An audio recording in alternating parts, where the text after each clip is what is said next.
जय हिंद दोस्तों, कैसे हैं आप सब। आप सबका एक बार फिर स्वागत है गॉर्जियस धाकड़ केमिस्ट्री प्रोग्राम में।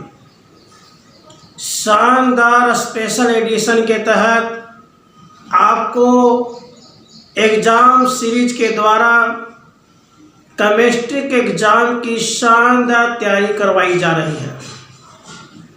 इस कड़ी में ऑर्गेनिक केमिस्ट्री के 3 मजबूत स्तंभों को आपके सामने पेश किया जा रहा है। नेमिंग रिएक्शन, कन्वर्जन, रीजनिंग, ये 3 मजबूत स्तंभ हैं। शानदार तरीके से अब तक के शानदार लेक्चर में मैंने आपको अलग अलग naming reaction, ascent of series, descent of series, conversion, acidic strength और उनका कैसे अरेंजमेंट किया जाता है, ये मैंने आपको विस्तार से सिखाया। आज के शानदार लेक्चर में आपको बेसिक स्ट्रेंथ की सारी जानकारी शेयर की जाएगी।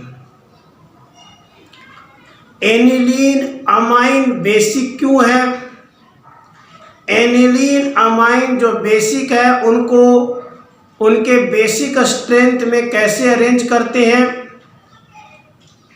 इलेक्ट्रॉन विड्रॉइंग ग्रुप या इलेक्ट्रॉन डोनेटिंग ग्रुप का क्या प्रभाव पड़ता है, आज हम आपके सामने इन मुद्दों को लेकर उपस्थित हैं।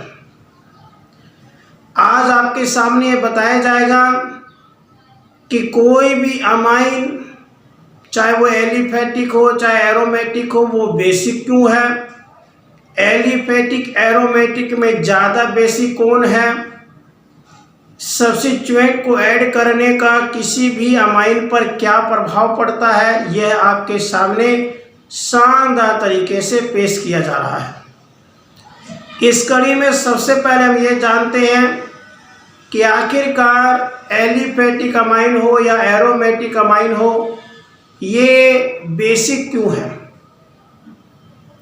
साथियों, बेसिसिटी इस बात पर भी निर्भर करता है कि वहां पे लोन पेयर है या नहीं। सिंपल सा कथन है, कोई भी कंपाउंड के पास यदि लोन पेयर होते हैं वो बेसिक नेचर का पाया जाता है। हालांकि आपने बेसिसिटी के बारे में इससे पहले ये सीखा है कि जो OH ग्रुप को डिस्प्लेस कर सकता वो बेसिक है, लेकिन जब अमाइन की बात आती है, जैसे मान लीजिए हम एलिफेटिक अमाइन लें, तो एलिफेटिक अमाइन का ये फॉर्मूला है RNH2, क्लियर। और अगर इसको और ओपन स्ट्रक्चर में लिखें तो यह एलिफेटिक अमाइन का स्ट्रक्चर हो जाएगा। नाइट्रोजन का ऑक्टेट पूरा करेंगे तो यहाँ पे 2 इलेक्ट्रॉन आ जाएगा। पक्की बात साथियों, ऑक्टेट का मतलब होता है 8 इलेक्ट्रॉन, 2 4 और 2 6 इलेक्ट्रॉन है इसके पास, तो 2 और होगा कि नहीं होगा। तो यहाँ पर आप देख सकते हैं कि नाइट्रोजन के ऊपर लोन पेयर ऑफ इलेक्ट्रॉन है, क्योंकि यहाँ पर आप देख सकते हैं एलिफेटिक अमाइन आपके सामने है। एलिफेटिक अमाइन में नाइट्रोजन के ऊपर लोन पेयर ऑफ इलेक्ट्रॉन है, इससे सिद्ध होता है कि यह बेसिक नेचर का होगा। कंफर्म दोस्तों, किसी भी कंपाउंड का बेसिक नेचर का पता लगाना हो तो बेसिसिटी इस बात पर निर्भर करती है कि उसके पास लोन पेयर ऑफ इलेक्ट्रॉन है या नहीं। यदि उसके पास लोन पेयर ऑफ इलेक्ट्रॉन है तो वो बेसिक नेचर का है, यदि लोन पेयर ऑफ इलेक्ट्रॉन नहीं है तो वो कम बेसिक नेचर का है या बेसिक नेचर का नहीं है। तो क्वेश्चन था कि एलिफेटिक अमाइन बेसिक नेचर का क्यों है, तो इसका सिंपल सा जवाब है, एलिफेटिक अमाइन को हम ध्यान से अगर हम स्ट्रक्चर देखें तो नाइट्रोजन के ऊपर लोन पेयर ऑफ इलेक्ट्रॉन है, क्योंकि नाइट्रोजन के पास लोन पेयर ऑफ इलेक्ट्रॉन है इसीलिए बेसिक नेचर का है। इसी प्रकार आप एनिलीन को भी बेसिक बता सकते हैं। कैसे? एनिलीन का स्ट्रक्चर आपके स्क्रीन पर मौजूद है। यह एनिलीन का स्ट्रक्चर है। यहाँ नाइट्रोजन का ऑक्टेट पूरा करने के लिए अगेन यहाँ पर लोन पेयर ऑफ इलेक्ट्रॉन होंगे, और आप देख सकते हैं कि again we can see nitrogen is having lone pair of electron on it, क्योंकि नाइट्रोजन के ऊपर लोन पेयर ऑफ इलेक्ट्रॉन है, इसीलिए यह बेसिक नेचर का है।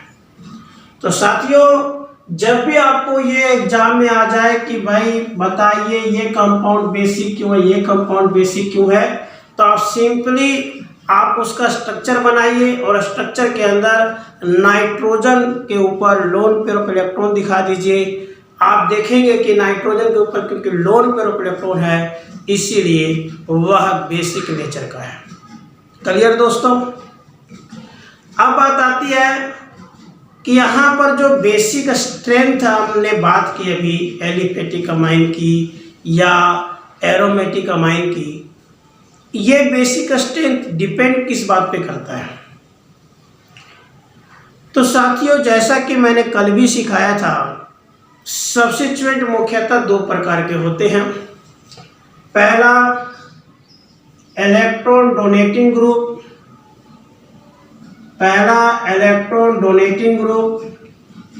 और दूसरा इलेक्ट्रॉन विड्रॉइंग ग्रुप।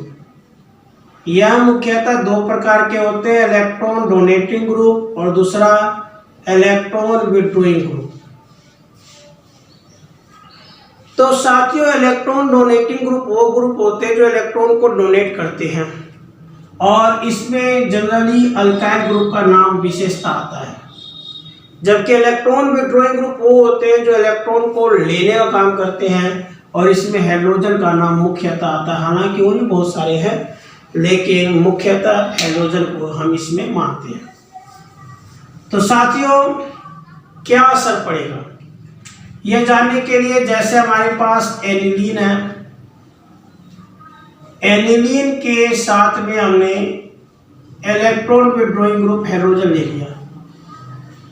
तो साथियों, अभी मैंने आपको बताया बेसिक स्ट्रेंथ किस बात पर निर्भर करता है कि इलेक्ट्रॉन की डेंसिटी कम है या ज़्यादा है। अगर इलेक्ट्रॉन की डेंसिटी ज़्यादा है तो उसका बेसिक स्ट्रेंथ ज़्यादा होगा, यदि इलेक्ट्रॉन की डेंसिटी कम है तो उसका बेसिक स्ट्रेंथ कम होगा। क्लियर? यही ना बात होती है। यदि इलेक्ट्रॉन की डेंसिटी ज़्यादा हो तो उसकी बेसिक स्ट्रेंथ ज़्यादा होती है, यदि इलेक्ट्रॉन की डेंसिटी कम हो तो उसकी बेसिक स्ट्रेंथ कम होती है। तो साथियों, जब हैलोजन ग्रुप को जोड़ेंगे आप, तो हैलोजन ग्रुप को जोड़ने के कारण हैलोजन क्या करेगा? इलेक्ट्रॉन को लेगा। जब हैलोजन इलेक्ट्रॉन को लेगा तो नाइट्रोजन के ऊपर इलेक्ट्रॉन की डेंसिटी कम हो जाएगी। अगर नाइट्रोजन पे इलेक्ट्रॉन की डेंसिटी कम हो जाएगी तो इसका बेसिक स्ट्रेंथ भी कम हो जाएगा। तो सिंपल कि when electron withdrawing group is added, then the electron density on the nitrogen will decrease, and due to decrease in electron density the basic strength of any amine will decrease. Confirm दोस्तों? एक और example लेके देखते हैं। अगर electron donating group होगा तो क्या होगा? अगर मान लीजिए ये एनिलीन है और हमने यहाँ पे इलेक्ट्रॉन डोनेटिंग ग्रुप मतलब अल्काइल ग्रुप जोड़ दिया तो क्या होगा? अगर इलेक्ट्रॉन डोनेटिंग ग्रुप यहाँ पे हम डालेंगे तो इलेक्ट्रॉन डोनेटिंग ग्रुप का काम क्या है? इलेक्ट्रॉन को देना। जब वो इलेक्ट्रॉन को देगा तो नाइट्रोजन के ऊपर इलेक्ट्रॉन की डेंसिटी बढ़ जाएगी, और अगर इलेक्ट्रॉन की डेंसिटी बढ़ जाएगी तो आप ऑटोमेटिकली समझ सकते हैं कि बेसिक स्ट्रेंथ भी बढ़ जाएगा। तो बस आपको एक डायलॉग याद रखना है, due to addition of electron withdrawing group the basic strength will decrease, and due to addition of electron donating group the basic strength will increase. Donating group से बढ़ेगा और विड्रॉइंग ग्रुप के जुड़ने से बेसिक स्ट्रेंथ कम हो जाएगा। Clear दोस्तों? अब हम चर्चा करते हैं कि अगर बेसिक स्ट्रेंथ का अरेंजमेंट करना हो इंक्रीजिंग ऑर्डर में या डिक्रीजिंग ऑर्डर में, तो वो किन बातों पर निर्भर करेगा। साथियों एसिडिक स्ट्रेंथ की तरह ही इसके मुख्य दो इफेक्ट होते हैं। सबसे पहला होता है ऑर्थो इफेक्ट। पहला कौन सा इफेक्ट होता है? Ortho effect. ऑर्थो इफेक्ट के कारण बेसिक स्ट्रेंथ किसी भी एरोमेटिक कंपाउंड का कम हो जाता है। Due to the ortho effect the basic strength of any aromatic amine will minimum. सबसे कम अगर बेसिसिटी होती है तो वो किसकी होती है? ऑर्थो कंपाउंड की होती है। जैसे आपके पास ये एनिलीन है और यहाँ पे कोई सब्स्टिट्यूएंट ग्रुप जुड़ा तो चाहे वो इलेक्ट्रॉन विड्रॉइंग ग्रुप हो, चाहे वो इलेक्ट्रॉन विद डोनेटिंग ग्रुप हो, यहाँ कोई इस बात पर निर्भर नहीं करेगा कि वो डोनेटिंग है या विड्रॉइंग है। यदि कोई भी सब्स्टिट्यूएंट ग्रुप ऑर्थो पोजीशन पे जुड़ा है तो साथियों उसका बेसिक स्ट्रेंथ सबसे कम होगा, मिनिमम होगा। क्लियर? अब हम ये जानना चाहेंगे कि पैरा पोजीशन का इस पर क्या असर पड़ता है। Meta para effect. Meta para effect मतलब मेटा या पैरा पे अगर कोई है तो उसका क्या असर पड़ेगा। तो साथियों ये बात क्लियर है कि अगर कोई पैरा पे है तो पैरा वाले की जो डोनेटिंग इफेक्ट है या विड्रॉइंग इफेक्ट है वो ज़्यादा होता है। मैंने पैरा पोजीशन का बंदा ज़्यादा ले पाएगा as compare to meta position. Meta के कंपैरिजन में ये ज़्यादा लेगा। और अगर पैरा वाला बंदा ज़्यादा इलेक्ट्रॉन ले रहा है तो नाइट्रोजन के ऊपर इलेक्ट्रॉन की डेंसिटी पैरा वाले में कम होगी एज कंपेयर टू मेटा।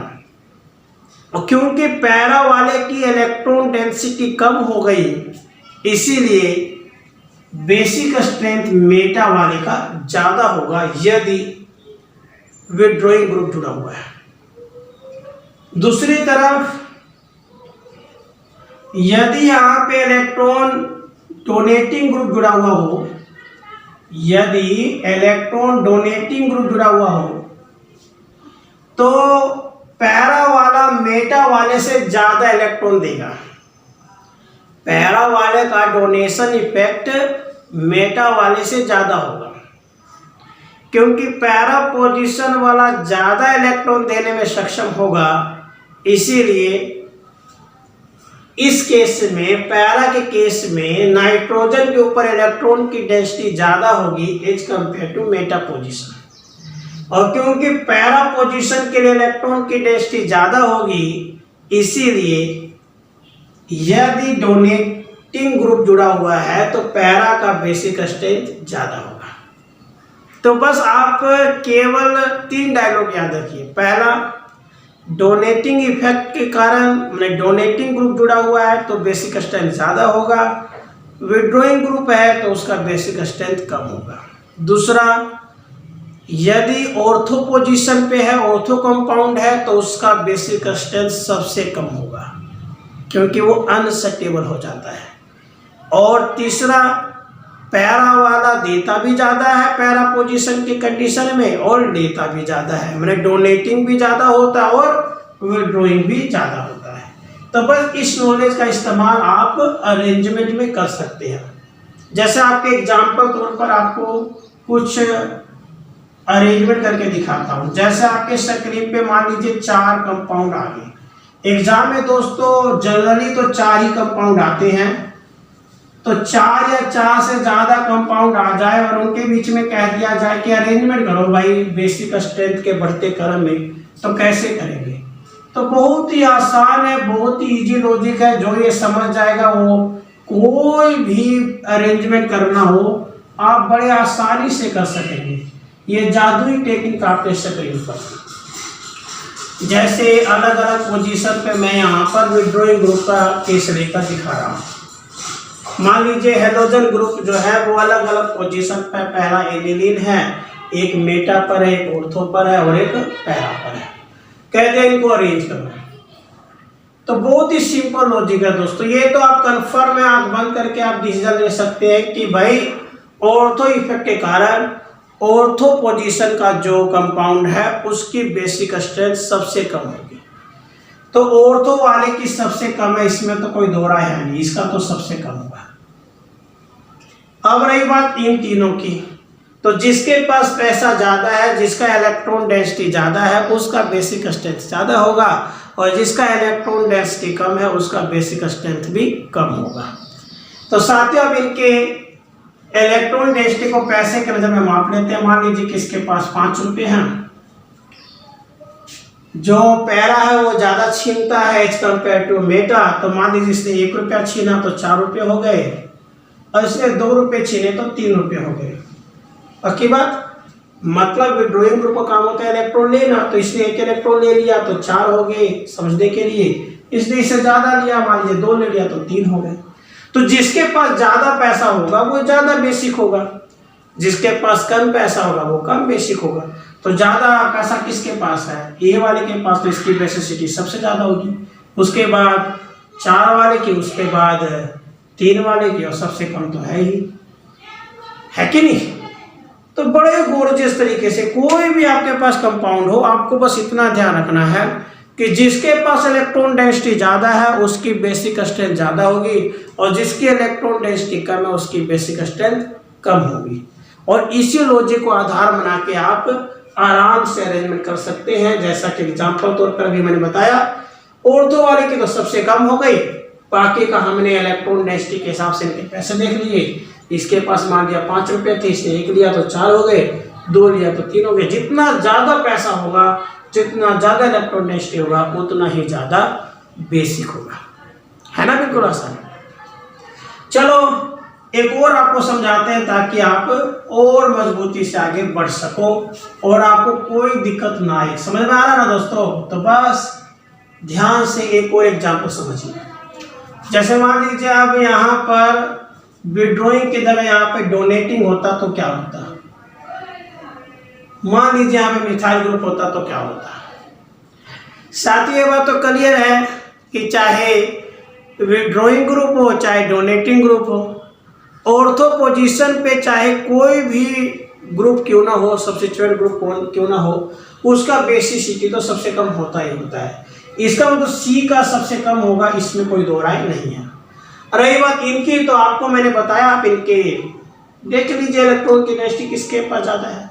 मान लीजिए इसका 5 रुपये थे, अब यहाँ पे जो है अल्काइल ग्रुप वो देता है ऑर्थो से ज़्यादा, मेटा से ज़्यादा पैरा वाला देता है। तो मान लीजिए इसने 1 रुपये दिए तो इसने 2 दे दिए, क्या नहीं। तो सबसे ज़्यादा इलेक्ट्रॉन डेंसिटी इन तीनों में किसके पास हुई, बताओ, बोलो बोलो। तो सबसे ज़्यादा हुई डी के पास, उससे कम पी के पास, उससे कम ए के पास। तो आप बड़े आसानी से बेसिक स्ट्रेंथ को अरेंज कर सकते हैं। कंफर्म दोस्तों, कोई दिक्कत? इसी कड़ी में आपके मन में यही प्रश्न आ जाता है कि भाई एलिफेटिक और एरोमेटिक में ज़्यादा बेसिक कौन होगा। बहुत ही आसानी से जवाब दे सकते हो। जैसे ये एलिफेटिक अमाइन है और ये एरोमेटिक अमाइन है, इन दोनों में ज़्यादा बेसिक कौन सा होगा, तो आसानी से जवाब दे सकते हो। एलिफेटिक में alkyl group electron donating group है, जबकि एरोमेटिक में benzene group electron withdrawing group है। डोनेटिंग है तो इसका ज़्यादा होगा, विड्रॉइंग है तो इसका कम होगा, है कि नहीं। डोनेटिंग है तो इलेक्ट्रॉन को देगा, इलेक्ट्रॉन की डेंसिटी बढ़ जाएगी तो उसका बेसिक स्ट्रेंथ ज़्यादा होगा। इलेक्ट्रॉन को लेगा तो नाइट्रोजन पे इलेक्ट्रॉन की डेंसिटी कम हो जाएगी तो बेसिक स्ट्रेंथ कम हो जाएगा।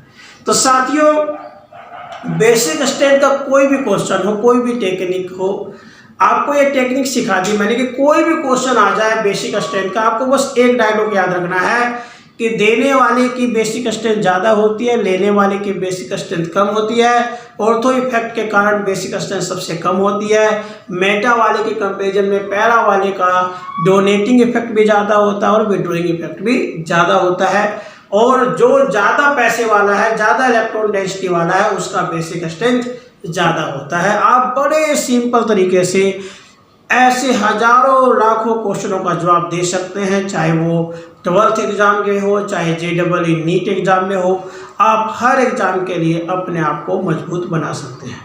तो मुझे विश्वास है कि आज जो मैंने आपको टेक्निक सिखाई है अवश्य आपको समझ में आ गई होगी और आप पूरे मजबूती के साथ बिना डर के निडर होकर आप मजबूत होकर आगे बढ़ेंगे।